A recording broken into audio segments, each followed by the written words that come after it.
On this video, I'm gonna lay out the 5 things that you need to organize and get ready before doing your first flip.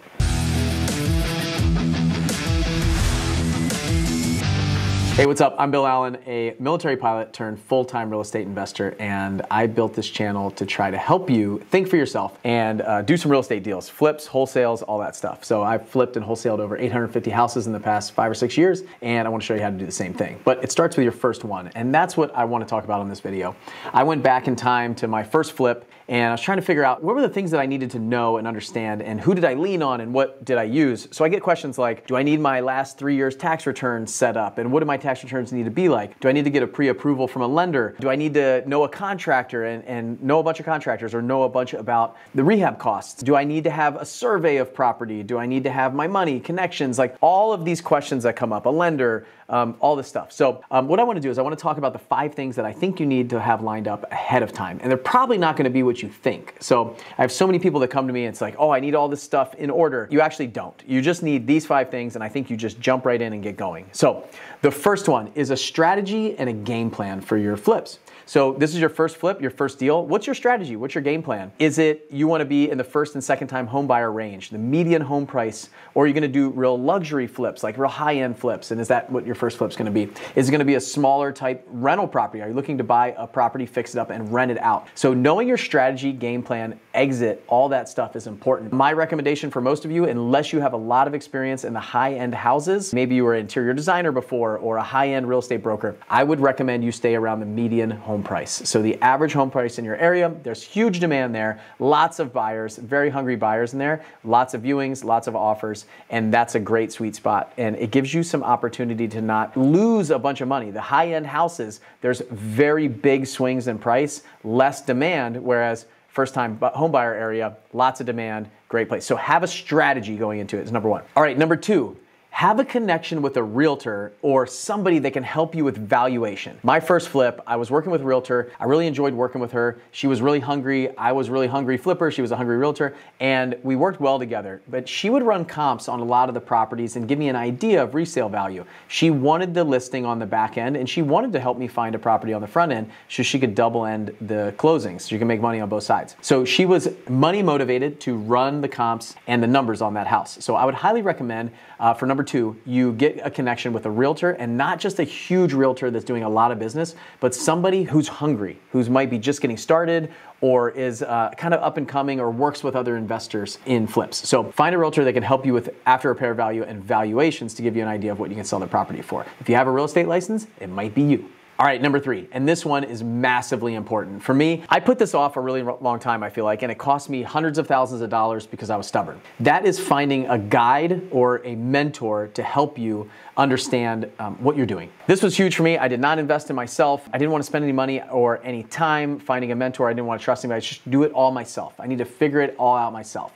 Don't do this. It's a huge mistake. It's going to cost you a lot of money in the long run. So number 3 is to find a guide or a mentor that can help you. That might be somebody in your local area. That might be somebody who is a paid mentorship. That might be somebody who is a referral, or somebody who's flipping a lot of houses already that is willing to help you and guide you through it. But find somebody that you can lean on to help you through the process, to teach you things, to answer your questions, and give you some advice where you need it. Because when we just jump right in, a lot of times we want to learn the hard way. It might cost us a lot more money and a lot more time than if we found somebody, whether it's paid or it's somebody that we can add value to their business, to figure out how we can help earn their trust and their mentorship and their guide along the way. So number 3, find a guide or a mentor, even if it's paid, even if it's very expensive, but make sure you work with somebody who has your values and your characteristics, and they have the things that you want. Don't just go out and say, oh, there's somebody in my area, they're willing to charge me for mentorship. Find somebody who has what you want, who is a great leader for you, has the values, characteristics, like core values that you have, and then either pay them or add value to their business such that they'll help mentor you in return.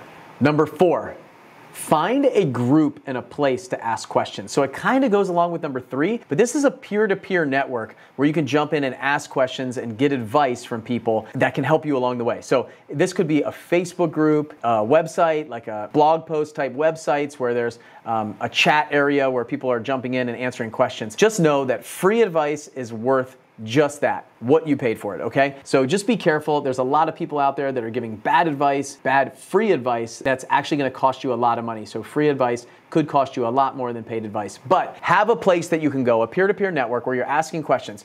There's a ton of Facebook groups out there. In fact, we have one called 7-Figure House Flipping and Wholesaling Facebook group. I would highly recommend you check that out. It's a great place to ask questions, get advice, and there's a ton of very successful wholesalers and flippers in there. It's 100% free. And obviously we have our mastermind groups from the paid coaching and mentoring side of things. It's 7-Figure Runway, 7-Figure Altitude, and our main event, Flip Hacking Live, which is a must attend for anybody who's getting started in flipping, wholesaling, or anything in real estate. So those are some ideas. Number 4, jump into a group of people that has a peer-to-peer network that can hold you accountable and answer your questions when you hit a snag. What you need is you need real-time answers from a large group of people that can give you a response quickly, and then you can figure out what your next step is and what to do. This was massively impactful for me. I joined the 7-Figure Flipping Mastermind when I just got started, and I did a couple without this group, and when I started with this group, to get answers to questions right away are massive. I did 67 deals my first year after doing one the 3 years before that, and then 135 the next year, then 187 the year after that, and then I was doing 200 deals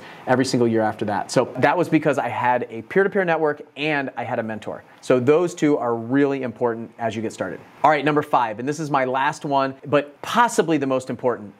Get a good home inspector, somebody that can walk through the property and tell you some major things that you will miss with your brand new eye on this house flip. For me, when I got started, I found an inspector who didn't want to write up a bunch of reports. So he was at the local RIA, the Real Estate Investment Club that I went to. He was a home inspector. He was going there promoting his home inspecting business. And I went to him and I said, hey, it sounds like you work with investors. He said, yes, I do. I said, what do you charge them? He was like, well, I charge for my inspections about $450 for an inspection. I said, well, what do you get with that? Well, I walk through the property, I take pictures, I have a full report at the end, all the pictures in there, all the advice, everything that I would write up. I said, well, how long does that take to write up the report? He said, it takes, a couple hours. I go through, I have to download all the pictures, I have to write up the report, put the pictures in, all the description. It takes me a few hours. So what if you didn't have to work all those hours to create that report, and you just came and walked through the property with me and pointed things out to me? Maybe we take a couple pictures, but I don't need a report. You just show up for like an hour, walk through the whole property, and give me some advice on it. Well, how does that sound? He's like, oh, that sounds great. I'd actually much rather do that. I said, all right, could we do that for like $100 or $150? What do you think? And he's like, yeah, I could probably do that for $150. So every time I got a property then, I would have him come walk through. Once I got it under contract, I'd have him walk through, and for $150, he'd walk through either on his own and give me just some quick notes and some photos, or with me, ideally with me, so I could learn. And I learned from him. I paid him $150 to walk through the property with me, but I learned so much more than that from doing it. So I would line up those connections. So connections with a realtor who can help you run comps, and you can usually find those at Real Estate Investment Club meetings also, or online. And then find guides and mentors. Find a peer-to-peer network, somewhere where you can ask questions is in a group. And then find this inspector up front. So pretty much all of these are really a place where you can network with these people and find folks to help you along the way. So that last one, the inspector, find them, plug into that, and then you can just run, Buy a property, you've got this kind of stuff lined up and a rough idea of it all. You don't need to know it all. It doesn't have to be all dialed in. Buy the property and then learn while you're doing some on-the-job training. Learn while you earn, okay? So do the deal, take the action, buy the house, and then you can learn as you're educating and moving yourself forward. That's the key. Those are the 5 things that I've got for you. With all this figured out, and now you know the things that you need before you buy the house, here's a video on where to find your first house to flip.